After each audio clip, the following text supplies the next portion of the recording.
Hello, St. Peter's School families, parishioners, staff, administration, and teachers. This is the state of schools we're address after the first quarter, and I'd like to let you know what's going on at St. Peter's School, how we're dealing with the COVID virus, and things that may be coming up here in the future.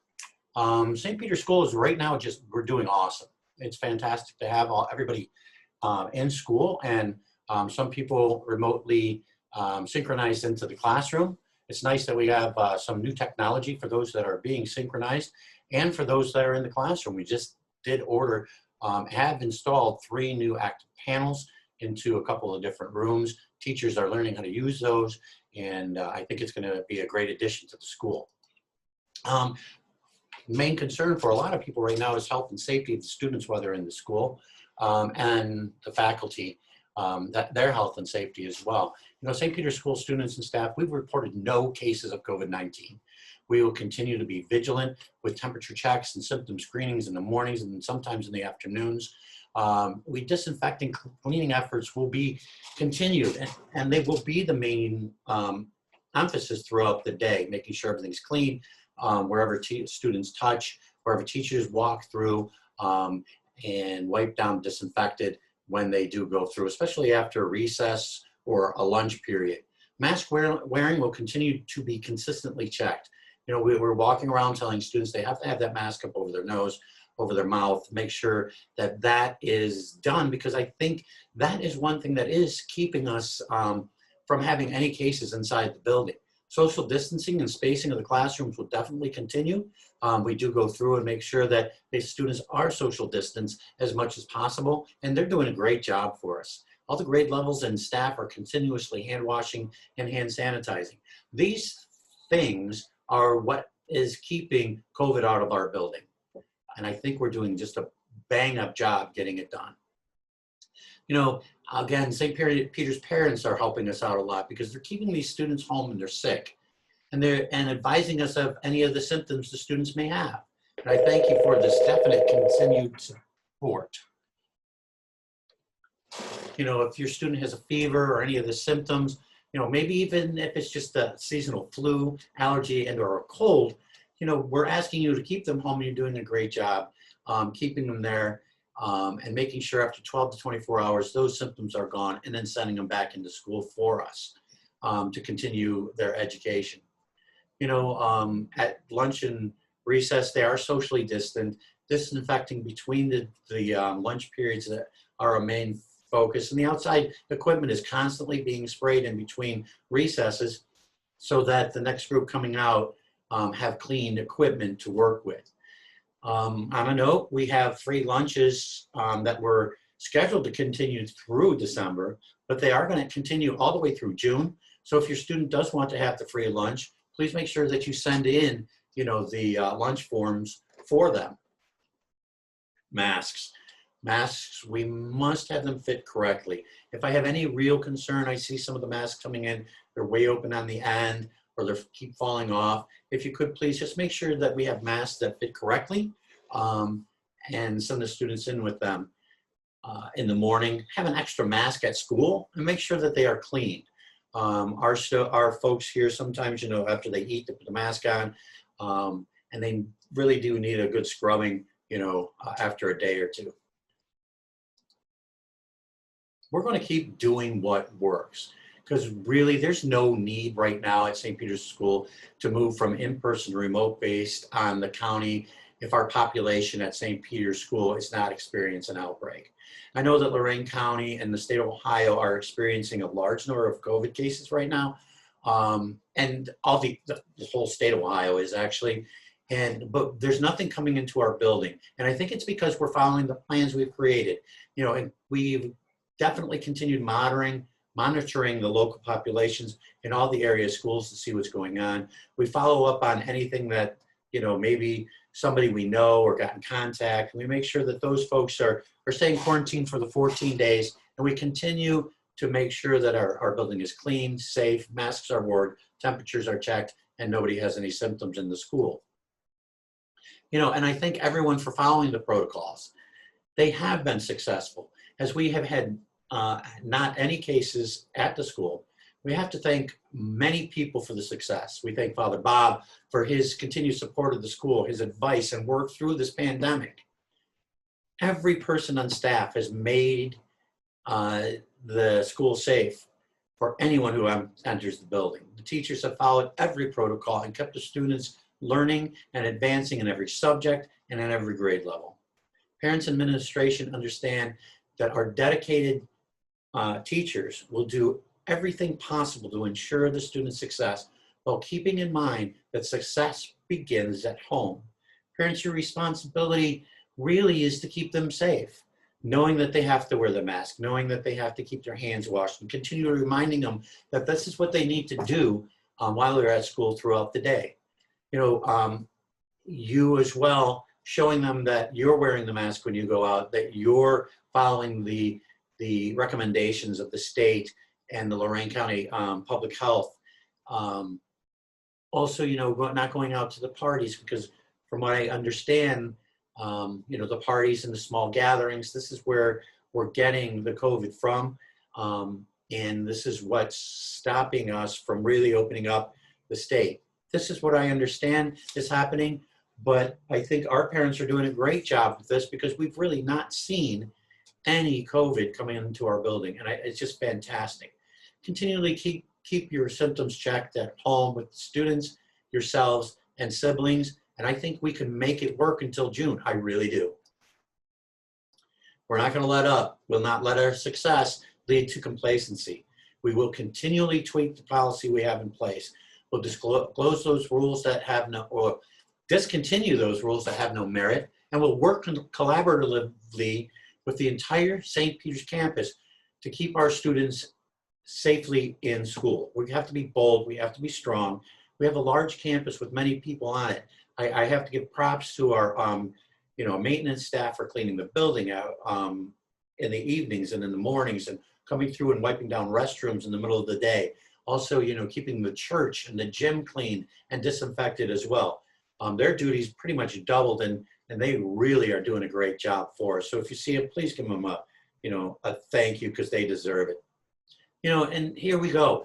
If remote learning is needed, and there's several ways that this could happen here at St. Peter's School, but I want you to know that we do have a plan in place. If Lorain County moves purple and we start having cases in the school, then I would start actually thinking about, some remote learning. If the governor mandates that we close schools, if the national government mandates that we close schools for a certain amount of time, then we would go ahead and follow that recommendation of Lorain County Public Health. We would follow the recommendation of the state of Ohio and or at the national level. If we have a large number of cases in the school, it might come to the point where we have to shut it down for 2 weeks, get everything clean, make sure nobody has symptoms, and come back into the classroom. I really don't foresee this happening, but that's something, if there's a large number in the school, that we might just have to do. Select classrooms may actually have to be remote if students are in direct contact. That would be if another student does have COVID and they've intermixed with the students in that classroom. We keep each classroom in a bubble, and they move together, they stay together, they don't intermix with other classrooms. So it'd be very easy for us to maybe shut down one classroom if there was direct contact and teach them remotely for 2 weeks, make sure that there's no symptoms or signs of COVID, and then just have them come into the building. We at St. Peter's School, myself, the staff, the teachers, Father Bob, everyone is going above and beyond what the Lorain County Public Health Department suggests. We're going above and beyond the protocols that they give us. So what we really want to do is keep it out of the building, not have to worry about this slide, but just so you know, we do have a plan in place. We will take each case individually, follow what Lorain County Board of Health has to tell us, and if we have to move remote for 2 weeks or so, we'll do that. Either it be for that one student, for the classroom, or for the building. We are ready to do that. The teachers are ready to do that. We just pray we don't have to. And if we keep going like we are, I don't think we're going to need to. Off of COVID for a minute, MAP testing went on, and I'm really excited about the scores that came back after that first MAP testing. Remember, our students have not been in front of teachers since last March, and then they had a few weeks to get things ready to go. Then we MAP tested, and we're taking those MAP tests, and we're really took a look at them to see where the deficiencies are.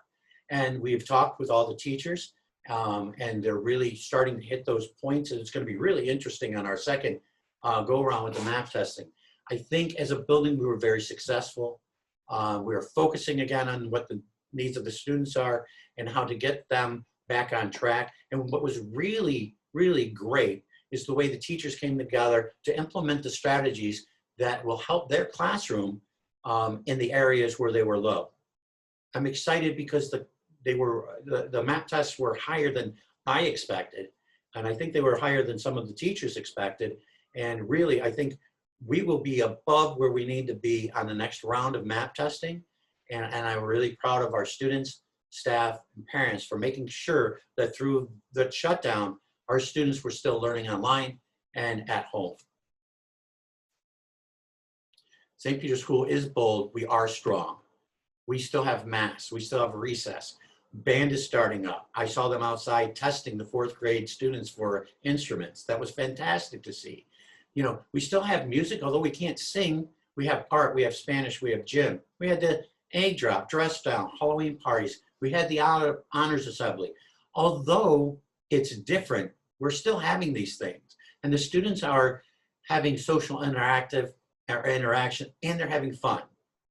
We need to commend our teachers for everything they've done for your students. I thank them every day for what they've done for St. Peter's School and staff. Without them, we wouldn't be as strong as we are. There are a couple of fun things coming up as well. You know, our community care here in North Ridgeville really do help out a lot of people. And through COVID, they really do need our help. And talking with them, that normally we collect the canned foods and we send them over to community care, but they have access to food and the ability to buy more food for the money that we would give them.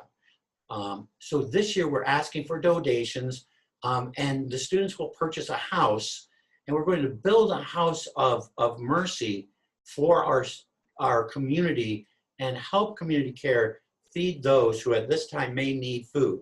So you'll be hearing a little more about that coming home very soon.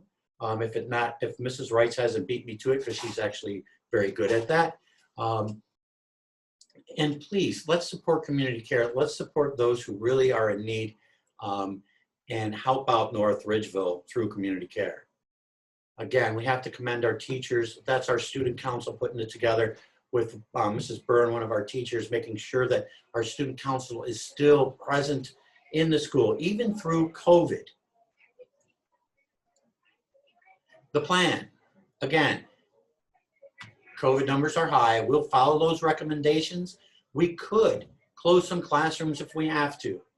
I really don't think we need to or we'll have to, but we're really going to watch it close. We are just doubling our efforts right now with these high numbers of COVID cases of keeping our building clean, masks on, hand sanitizing, washing, and keeping our students distance. You know, closing of school buildings, I don't see us, you know, maybe a 2-week period unless the state or, you know, Lorain County shuts us down. And remote learning, our staff did a great job of remote learning, and we just dove right into it. And we've really tweaked a few things so that we have to remote learn. Our teachers are really ready this time to jump right back into it. We really hope it doesn't come to that, but we are ready, just so you know. You know, moving forward, we're going to do everything we can to stay open 5 days a week. We'll continue to keep our students and staff as safe as possible. We will continue working as a group for every student in the building. We will succeed this year. Our students will advance in their studies, and I will continually thank this staff for going above and beyond. We will be bold, we will be strong, for the Lord our God is definitely with us. Please, if you have any questions, feel free to pick up the phone and call me. If you have any, you know, ideas, please send an email. We are open for any suggestions. I think we're doing a really fantastic job. I can't thank the parents, the parish, the staff, the teachers, maintenance crew, all of these people for definitely supporting St. Peter's, the entire campus, and making sure that we're safe and ready to go. Please have a safe second quarter and be bold.